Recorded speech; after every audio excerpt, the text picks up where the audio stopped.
The Niger River glistened under the early morning sun, its calm surface rippling gently as the sound of distant drums and chatter filled the air. The scent of freshly smoked fish mingled with the earthy aroma of wet clay from the riverbank, creating a symphony of smells unique to the bustling riverside village. Ayo and Musa, known for their inventive streak, prepared their FlowCapsules for a new day of work. The capsules, shaped like giant translucent beans, floated effortlessly, powered by water currents.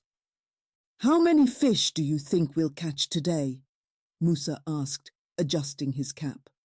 "Hopefully enough to stop Mama from yelling about the market stall," Ayo replied, grinning. She tapped one of the capsules. "Let's see if these babies are as good as we think."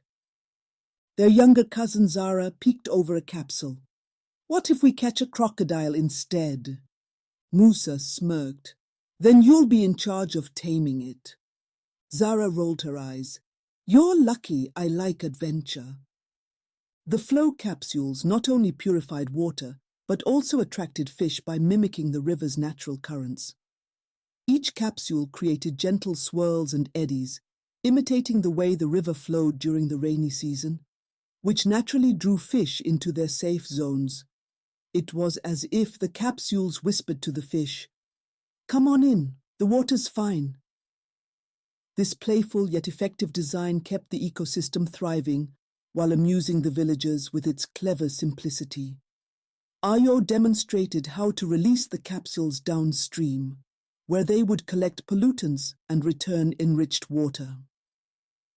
"It's like magic," Zara said, watching a capsule glow faintly as it worked. "Not magic," Ayo corrected. "Science, and a lot of trial and error. Remember the time one of these exploded fish guts everywhere?" Musa groaned. "Don't remind me. I still can't eat tilapia without thinking about that." As they worked, a hippo surfaced nearby, eyeing the capsules suspiciously. "Looks like we have a new critic," Musa joked. "Should we ask for its feedback?" The hippo snorted and disappeared, leaving the group laughing. Their laughter faded as they noticed something unusual. The water downstream had turned murky, and fish were floating belly up. Villagers gathered at the riverbank, murmuring in alarm.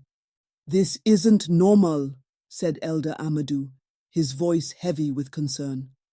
"The river is our lifeline." Ayo inspected the capsules and found them clogged with an unfamiliar substance. "Something's contaminating the water," she said. "We need to figure out what it is." The siblings set out to investigate, joined by Zara and their cheeky goat Tamba, who insisted on following them everywhere. They paddled upriver in their wooden canoe, dodging curious crocodiles and playful monkeys. Musa groaned as Tamba attempted to eat a paddle. "Why did we bring this menace again?"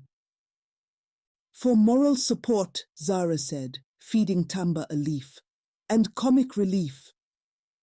They discovered an abandoned factory, its rusting metal walls streaked with grime, and its chimneys long silent, dumping waste into a tributary. Piles of discarded machinery and barrels of unknown substances littered the ground, and a sickly, acrid smell hung in the air. The water flowing out of the factory's pipes was a murky brown, forming oily swirls as it joined the once clear tributary. The water carried the contaminants into the Niger, threatening the entire ecosystem. "This is worse than we thought," Ayo said, her fists clenched. "We have to stop this." Back in the village, Ayo and Musa shared their findings.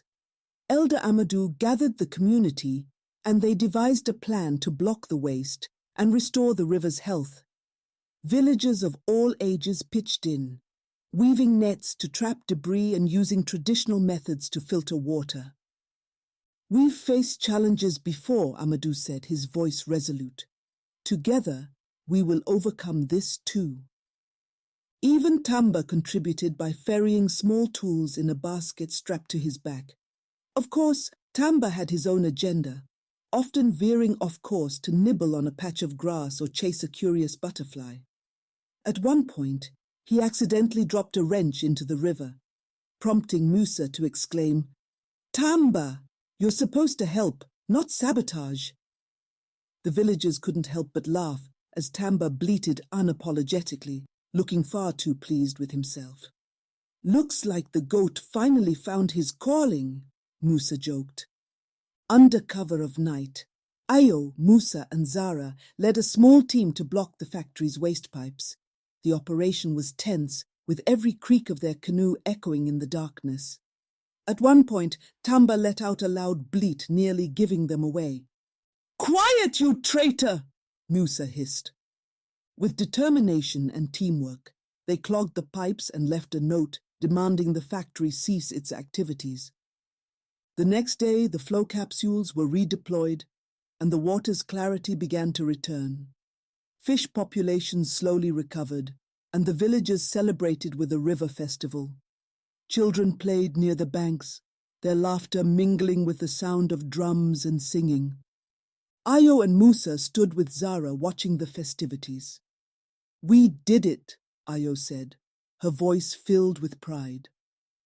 "The river did it," Musa replied. "We just gave it a little help." Tamba bleated, proudly wearing a flower crown made by the children. Word of the FlowCapsules spread internationally, sparking a wave of admiration and collaboration. Scientists from as far as Japan and Brazil marveled at the innovation, praising the seamless blend of traditional knowledge and futuristic design. International leaders lauded the project as a model for sustainable development, with many seeking to implement similar solutions in their own water systems. Delegations arrived to witness the FlowCapsules in action, often returning home inspired and eager to replicate Niger's ingenuity. Niger's rise as a global leader in sustainable water technology cemented its reputation as a pioneer in eco-conscious innovation. Scientists visited from around the world to learn from the village's ingenuity and resilience. At a global summit, Ayo spoke about their journey. "The Niger River has always been our lifeline," she said, "and now it's a symbol of what we can achieve when we work together." Musa added with a grin, "And don't forget the goat." As the sun set over the Niger River, the FlowCapsules glowed softly, their gentle light reflecting the hope and determination of the people who called the river home. Ayo and Musa paddled their canoe, Tamba snoozing at their feet, ready for whatever challenges the river might bring next.